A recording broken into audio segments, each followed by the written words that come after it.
Of Cambridge, you really want to go out on a punt. Unfortunately, we can't do that because the Cam's flooded. But I can tell you this city has been a seat of learning since 1209, and that's a full 760 years before Cambridge United were elected to the Football League.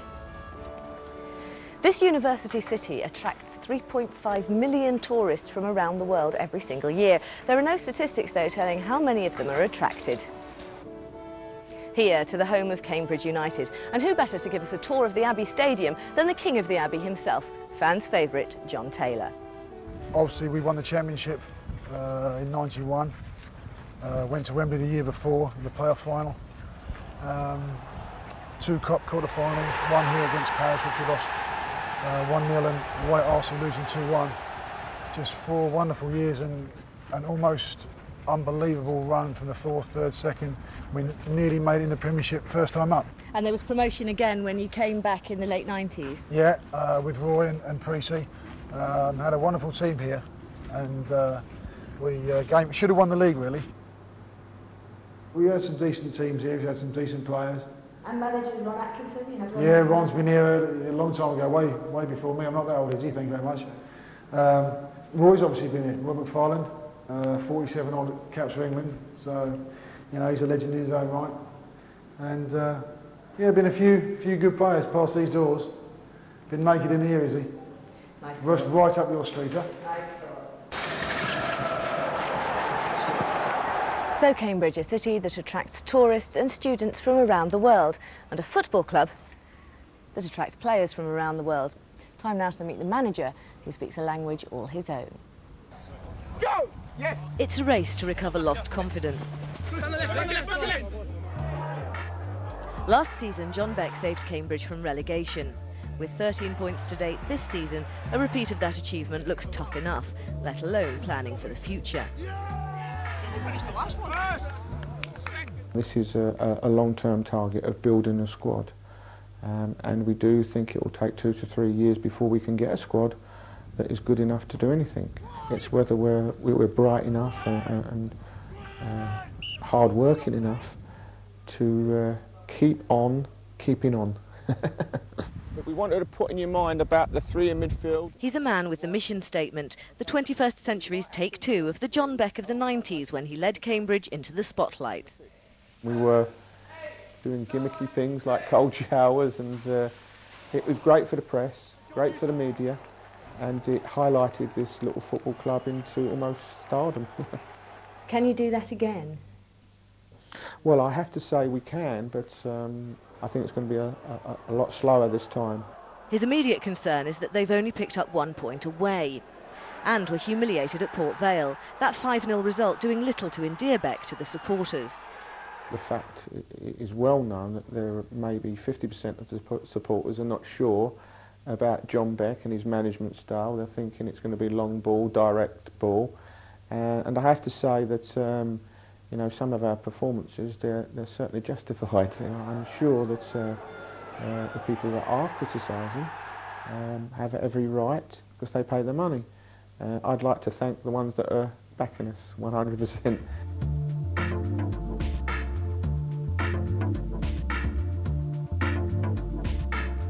Midweek, Cambridge had the chance to improve their points tally, playing away against Swindon.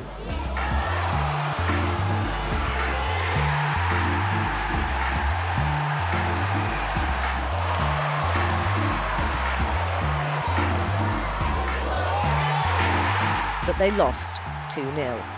It's the hardest pill to swallow when you've played relatively well and had maybe 3 or 4 of the best chances in the game and not convert them and come away with nothing. It's a sort of bitter pill for the players to swallow and certainly supporters and for you? And well, obviously me, because I'm a true supporter of Cambridge United as well.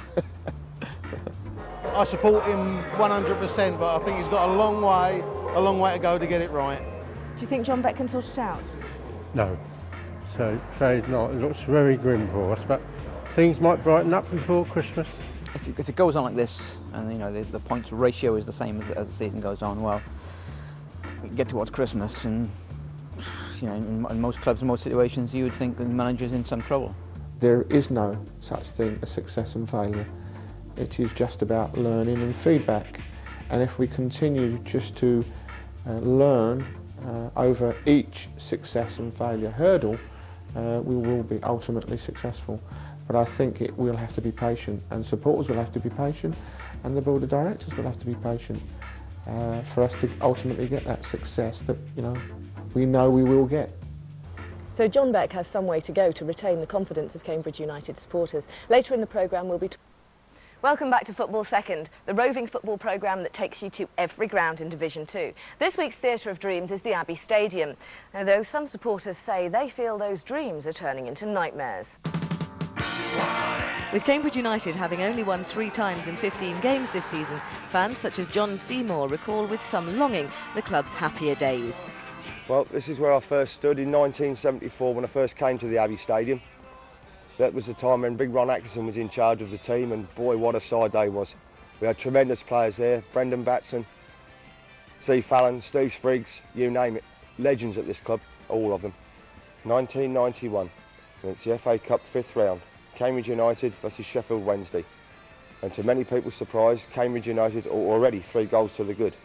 And then, Dion Dublin intercepted a very bad back pass, bang, straight into the bottom corner of this net.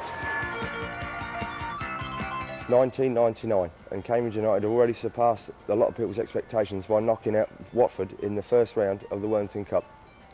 In the second round, second leg, they're at home to Sheffield Wednesday. Alex Russell floated in a superb free kick to which Trevor Benjamin met with a full meet, and it was a tremendous goal, and this place absolutely erupted. It seems, though, that the club's glory days are a fast-fading memory. I've missed 2 games in the last 10 seasons. And that's it, home and away? That's home and away, yes. But now you don't want to go? It's not a matter of not wanting to go, it's a matter of that I don't like the product that's on offer. I don't like that style of play that the present manager is adopting, and I know that an awful lot of the fans are really, really fed up with what they're watching. The internet sites are absolutely full of it day after day after day. I had 2 friends come round to see me on Saturday after the Colchester match at Layer Road.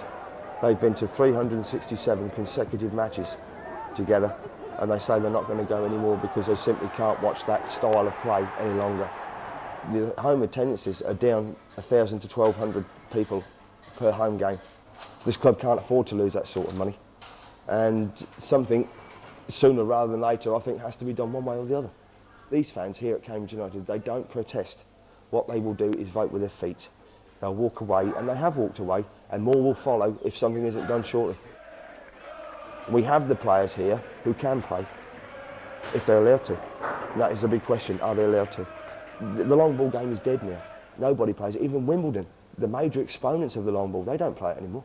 They play football, and that is the way forward.